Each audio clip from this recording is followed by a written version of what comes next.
果然咱台湾人愈来愈爱啉咖啡，而且每一年拢持续的稳定增加偌济，增加1成。国内有业者就想到这乌金的商机，将这个科技结合咖啡，为一粒青豆到一杯咖啡，以全自动化的生产线、数字化的方式，让伊的品质甲气味拢相对保持稳定。为了要抢这一年超过6亿杯的咖啡市场，因而用尽心机。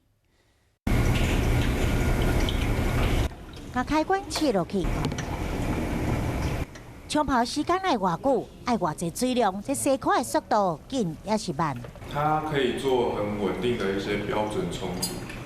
然后它1个小时可以冲60杯，品质都是很稳定。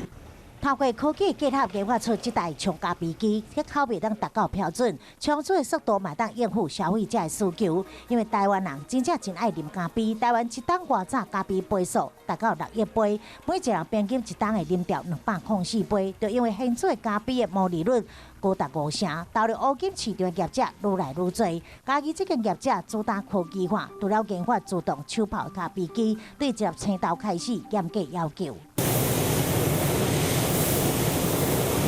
台选豆仔才去到烘豆，工厂内面产线拢自动化，透过电脑数据分析，让每一杯冲出来这口味拢稳定。因为每个地区每一年产生的咖啡豆，它质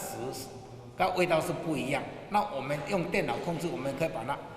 达到这个标准化，就从每一年、每一个月、每一天都是达到标准化。 台湾平均每一人每天拢会消费1.05公斤左右咖啡豆，韩国每一人平均消费是2.2公斤，日本是3.3公斤。台湾的咖啡市场成长的空间也真大。台湾的市场呢，以目前就1年就有6亿杯，而且呢，绝对还有